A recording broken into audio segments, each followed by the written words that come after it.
Chapter 14 Baba's Sacred Stories. The life of the saint is naturally sweet inside and outside.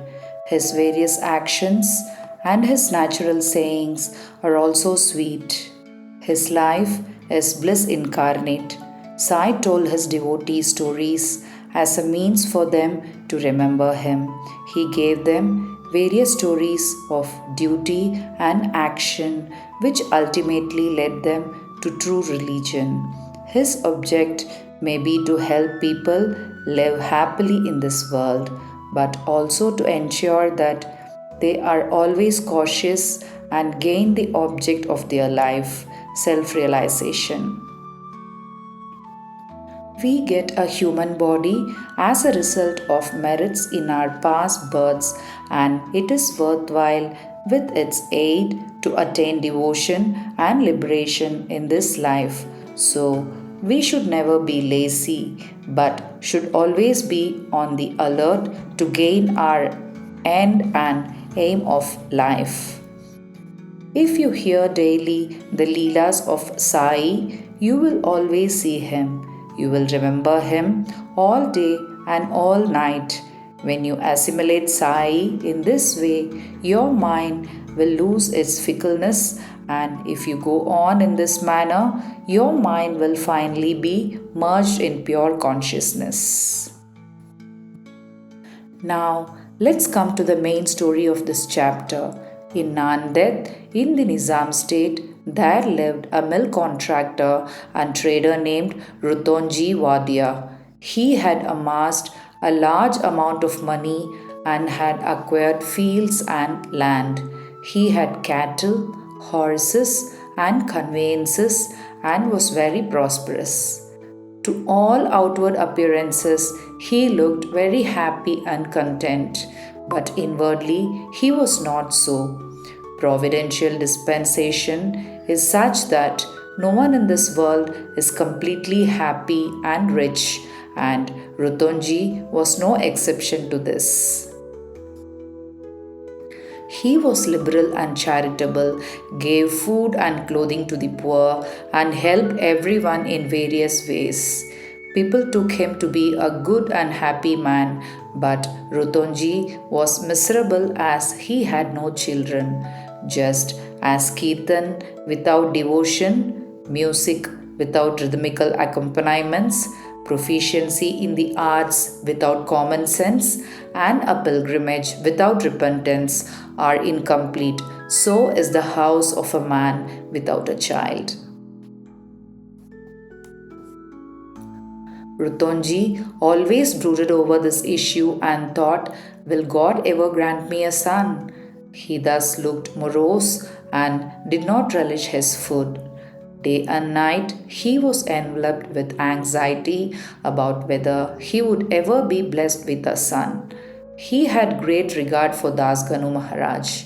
He saw him and told him about all his issues. Ganu advised him to go to Shirdi, receive Baba's darshan, fall at his feet and seek his blessings. Ruttonji liked the idea and desired to go to Shirdi. After a few days, he went to Shirdi, received Baba's darshan and fell at his feet. Then, opening a basket, he took out a beautiful garland of flowers and placed it around Baba's neck and offered him a basket of fruits.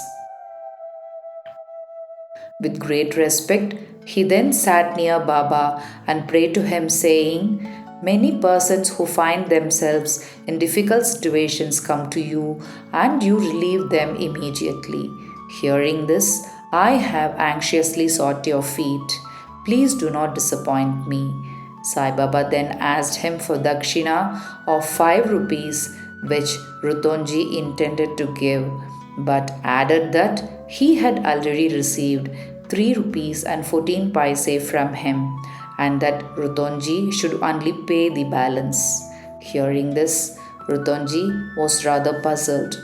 This was the first time he had been to Shirdi, so how had Baba previously received 3 rupees and 14 paise from him? He could not solve the riddle. But he sat at Baba's feet and gave Baba the balance of the Dakshina asked for. He explained to Baba why he had come to seek his help and prayed that Baba bless him with a son. Baba was moved, told him not to be worried, and that his bad days had ended. He then gave him Udi, placed his hand on his head, and blessed him, saying that God would satisfy his heart's desires. Then, after taking Baba's leave, Ruttonji returned to Nanded and told Das Ganu everything that took place at Shirdi. He said that everything went well there and that he had received Baba's darshan and blessings. But there was one thing which he could not understand. Baba said that he had received 3 rupees and 14 paise from him before. He said to Das Ganu, "This was my first trip to Shirdi. Then how could I have given him that sum of money?" Das Ganu was also puzzled and he pondered over it for a long time. Sometime afterwards, it struck Das Ganu that Ruttonji had received, a few days prior to the Shirdi trip, a Muslim saint named Moulisaheb and had spent some money for his reception.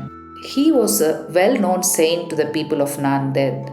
Before Ruttonji decided to go to Shirdi, the saint happened to visit Ruttonji. Ruttonji knew him and loved him, so he gave a small party in his honor.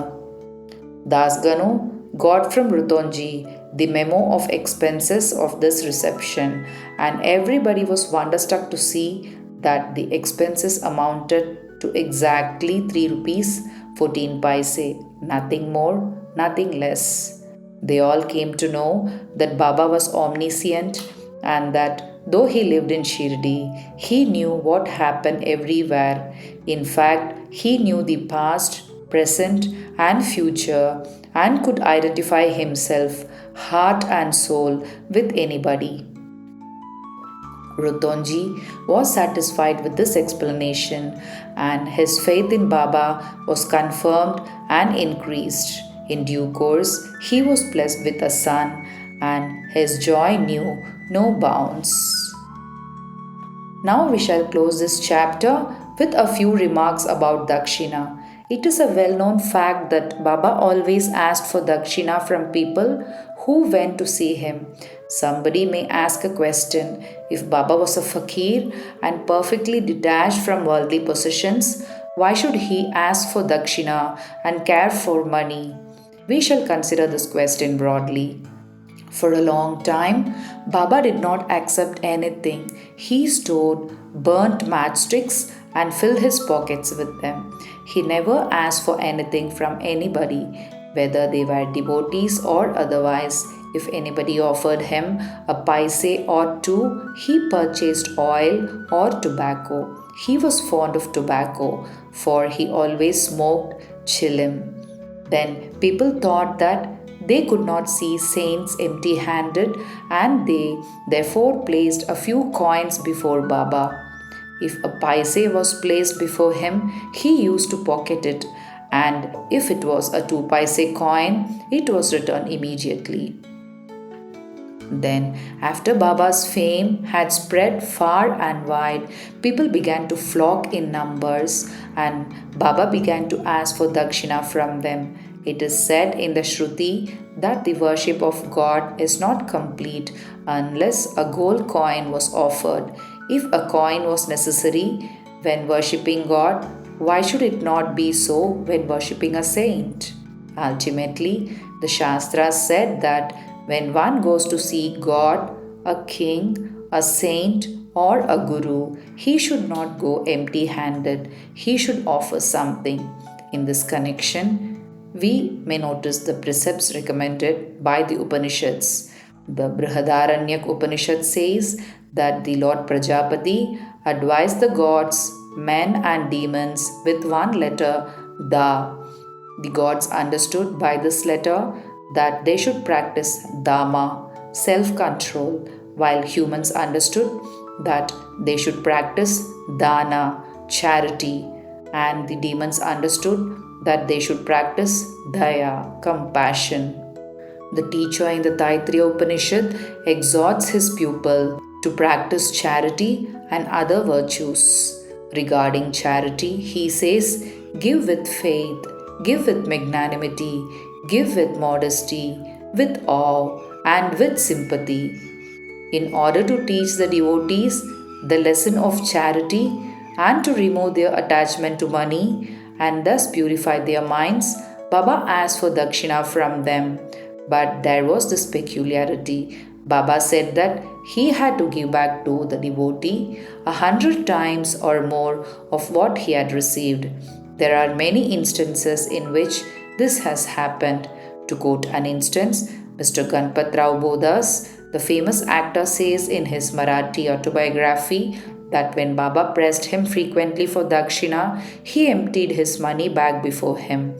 The result of this was, as Mr. Bodas says, that later in life he never lacked money as it came to him abundantly. There were also secondary meanings of Dakshina. In many cases, Baba did not want any money. To quote two instances, Baba asked for 15 rupees as Dakshina from Professor Narke, who replied that he did not have even a single paise on him. Then Baba said, I know you have no money, but you are reading the Yoga Vashishta. Give me Dakshina from that. Giving Dakshina in this case meant deriving lessons from the book and lodging them in the heart where Baba resides. In another case, Baba asked a certain lady to give him 6 rupees as Dakshina. The lady felt embarrassed as she had nothing to give. Then her husband explained to her that Baba wanted to surrender the 6 inner enemies to him. Baba agreed with this explanation. It is to be noted that though Baba collected a lot of money as Dakshina, he would distribute the whole amount the same day, and the next morning he would become a poor fakir again. When Baba took his Mahasamadhi, after receiving thousands and thousands of rupees as Dakshina for about 10 years, he only had a few rupees in his possession. In short, Baba's main object in taking Dakshina from his devotees was to teach them the lessons of renunciation and purification. Bow to Shri Sai, peace be to all. Om Sai Ram.